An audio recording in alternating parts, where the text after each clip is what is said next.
সকাল সকাল ভাত বসা দিচ্ছি চাই সাথে যে রান্না করবো শিং মাছ।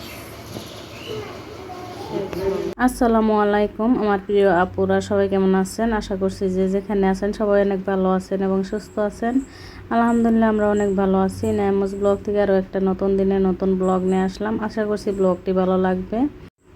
একটা লাইক দিয়ে পুরো ভিডিওর সাথেই থাকবেন। আর যারা আজকে আমার চ্যানেল নতুন, প্লিজ সাবস্ক্রাইব করে দিয়ে নতুন বন্ধু হয়ে যাবেন। তো আমি এখানে যে সকালে ভাতটা বসায় দিচ্ছি, তো বেগুন সিদ্ধ দিয়ে দিলাম, তো চা বানাই নিয়েছিলাম। তো বেগুনটা ভাতে দিয়ে চাটা খেয়ে নিয়েছিলাম। তো এখন এই যে আসছি রান্না করতে। তো আজকে রান্না করব আলু দিয়ে শিং মাছের ঝোল। আর এখানে যে বেগুন যে সিদ্ধ দিচ্ছি, তো এটা বর্তমানের জন্য আমি শুকনো মরিচ পেঁয়াজ নিয়ে নিলাম। আর মরিচটা দেওয়ার সাথে সাথে কিন্তু একদম ফুটে গেছে, তো আমি অল্প দূরে আসছিলাম যার জন্য আর কি পুরো নাই। তো এখানে মশলাটা ভালো করে আমি যে কষাই নিব। তারপরে যে মাছও দিয়ে দিলাম, শিং মাছ ভালো করে কাইটা ধুয়ে রেখে রক থাকে গেল, শিং মাছের মধ্যে রক থাকে, তো ওই রকটাও আমি ফালাই নিচ্ছি। আর আগে থেকে একটা আলু সিদ্ধ দিয়ে দিছিলাম আমি ভাতের মধ্যে। তো শিং মাছের ঝোল বা মাগুর মাছের ঝোল বানালে আলু দেওয়া কিন্তু ভালো লাগে খাইতে আমার কাছে। আর আলুটা সিদ্ধ করে নিলে ওটা ঝোল ভালো হয়। আর মাছটা যেহেতু নরম, রান্না করতে অত একটা সময় লাগবে না, যার জন্য আমি আলুটা আগে সিদ্ধ করে নিয়েছিলাম। তো মাছ কষানোর সময় একদম কষাইয়া তারপরে ঝোল দিয়ে দিচ্ছি। তো যে চা বানানোর সময় কিন্তু গাখির পড়ে গেছিলো, তো আমি গ্যাসের চুলাটা মুছে নিলাম ভালো করে। আমার রান্নাটা হইতে কিন্তু আমি ঘরে ঈদে আর কি মুছে নিচ্ছি, ওই গ্যাসের চুলার পাটটা দিয়ে আর সব কিছু গুছাই নিচ্ছি।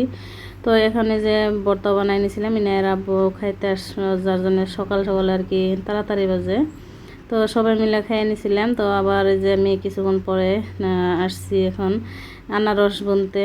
তো আগে বুনেছি আর একটা করে আনারস আনে ইনার আব্বু আমার জন্যে। তো ওই যে একটা করে এবার আমি কিন্তু বুনে দেই।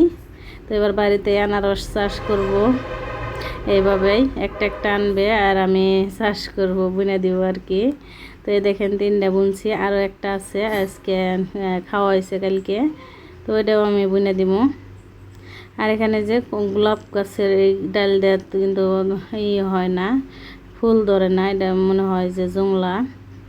তো এই ডালটা কাইটা দিতে হয়, একবার কাইটা দিছিলাম আবারও হয়েছে, তো আবারও আমি কাইটা দিলাম আজকে। আর এই যে এখানে যে আমি সাফা করে নিতে এসেছি, আমার এখানে হলুদ গাছ আছে, তার আদা গাছ আছে, আর কচু গাছও আছে, আর ওই সাইডে আছে অ্যালোভেরা গাছ, অনেকগুলো অ্যালোভেরা গাছ আছে। আর এখানে আসলে আমার আসলেতে ফুলের গার্ডেন ছিল আগে। তো তো গাছগুলো মরে যাওয়ার পরে আর আমি বুনি নাইকে ফুল গাছ ওইভাবে 2টা গোলাপ গাছ আছে, আর ওই সাইডে কোনারে একটা গাছ আর ওই কোনারে গাছ তো আছে, কিছুটা আছে গাছ এখনো। তো ওইভাবে আর কি এখন ওই যে জানলা দেওয়া ছিল যার জন্য আর কি দেখা যায় না। আর এখানে আদা বুনছি আমি যার জন্যে। তো আমি যে সব কচু গাছগুলো আর কি কেটে দিলাম, আর অনেক গাছ হচ্ছিলো, কিছুদিন আগেও আমি সাফা করে দিছি, তো আবার হয়েছে। এখন যেহেতু বৃষ্টির দিনে অল্প গাছটা বেশি হয়।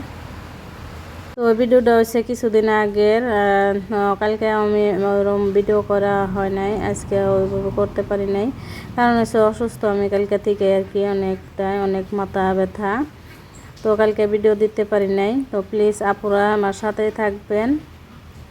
তো যে আজকেও দেরি হয়ে গেছে, তো অল্প একটু কমছে, যার জন্য এখন আমি যে ভিডিওটা এডিট করে আর কি ভয়েস দিতেছি।